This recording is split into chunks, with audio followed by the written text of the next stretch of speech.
안녕하세요. 안지현입니다. 최근에 국가대표 축구선수를 지냈던 유상철 감독이 췌장암으로 세상을 떠났는데요.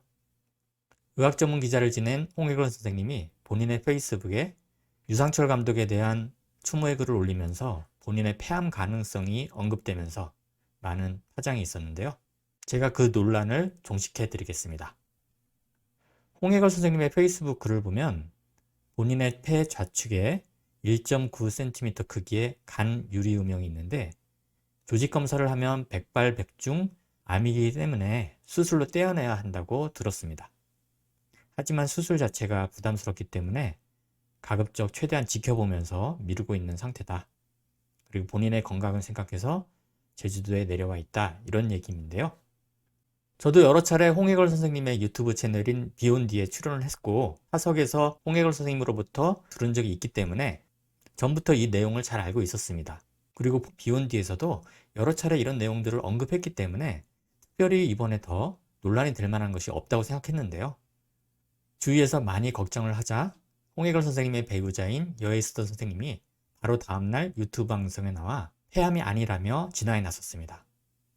저도 이 내용을 준비할까 망설이다가 여에스더 선생님이 방송에서 널리 알려달라고 얘기를 해서 이 내용을 준비하게 되었습니다. 홍익걸 선생님도 직접 다시 정리를 했는데요. 홍익걸 선생님은 전에도 비욘디 채널에 이렇게 주치의와 함께 나와서 이와 관련된 얘기를 여러 차례 나누었거든요. 지금부터 홍익걸 선생님이 얘기했던 행간의 의미를 차근차근 풀어보도록 하겠습니다. 먼저 좌측 폐에 간 유리 음영이 있다고 하는데요. 비욘디 채널에 2018년 간 유리 음영에 대한 방송이 있습니다. 이때 강남 세브란스 병원에 있는 흉부외과 교수님이 연구 논문을 발표했는데 CT에서 간 유리 음영이 보이는 44개의 조직 가운데 43개, 즉 97%에서 암세포가 나왔다고 확인했습니다.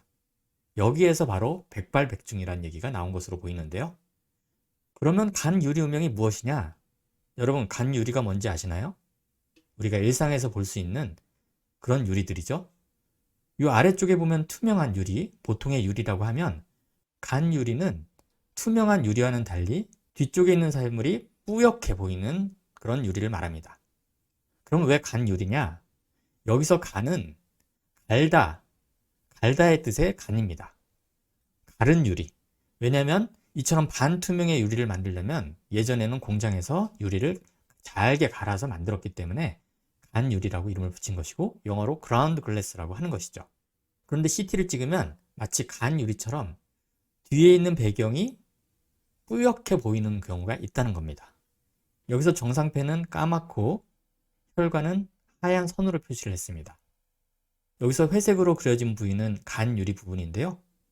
그러니까 완전히 안 보이는 것도 아니고 뒤에 배경이 뿌옇게 처리되는 것을 간 유리라고 하는 것이죠. 그런데 이런 소견들이 오랫동안 지속되다 보면 하얗게 보이지 않는 그런 형태가 나타나는데 이런 것들이 많아지면 폐암일 가능성이 높습니다. 그래서 간 유리 음영을 특히 폐암 중에서도 선암의 초기 단계로 본다라는 것이죠.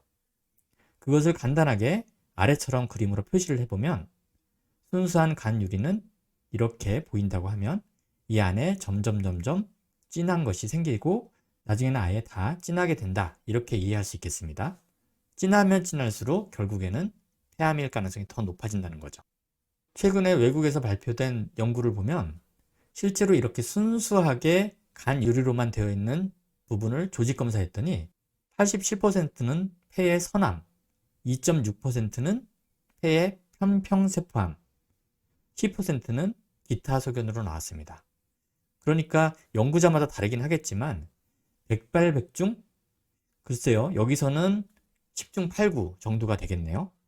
그리고 순수하게 간 유리 음영이 아니라 아까 얘기했던 것처럼 안쪽이 이렇게 진하게 되면 좀 더 폐암일 가능성이 높아지는데요. 이 경우에 폐선암은 47.9%, 폐의 편평세포암은 37.5%, 소세포암은 7.9%, 폐암이 아닌 경우는 아까는 10%였는데 6.7%로 떨어집니다. 이런 조직 결과에 따라 순수하게 간 유리 음영만 있는 사람 아니면 간 유리 음영 안에 좀 더 진하게 뭉쳐져 있는 사람을 비교해 봤더니 수술하고 80개월까지 봤더니 역시 순수하게 간 유리 음영만 있는 사람들이 더 많이 생존했다, 이런 결과입니다. 홍익원 선생님은 전에 간 유리 음영을 이해하기 쉽게 혹이라기보다는 부스럼 덩어리다 라고 이렇게 설명을 했는데요. 첫 번째 A라는 환자는 여기 제가 가리키는 부위가 간 유리 음영이 되겠는데요. 3년 정도 지냈더니 이 부위가 아주 하얗게 되면서 크기가 커졌죠. 이 경우는 조직 검사를 해보면 거의 대부분 폐암으로 나온다는 거죠. 하지만 아래쪽에 있는 사람의 경우는 이 부분이 뿌옇게 보이는 간 유리 음영인데 5.8년이 지났는데도 거의 변화가 없었어요.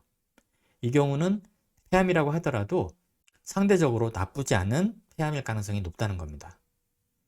홍익원 선생님은 지금 몇 년째 크기가 커지지 않고 유지가 되고 있는 것으로 봤을 때는 위에 A보다는 B에 해당된다고 볼 수가 있겠네요. 이렇게 CT에서 간 유리처럼 보이는 것을 간 유리 음영이라고 하는데요. 영어로는 ground glass opacity인데 이 opacity가 뿌옇다, 반투명이다라는 뜻을 갖고 있고요.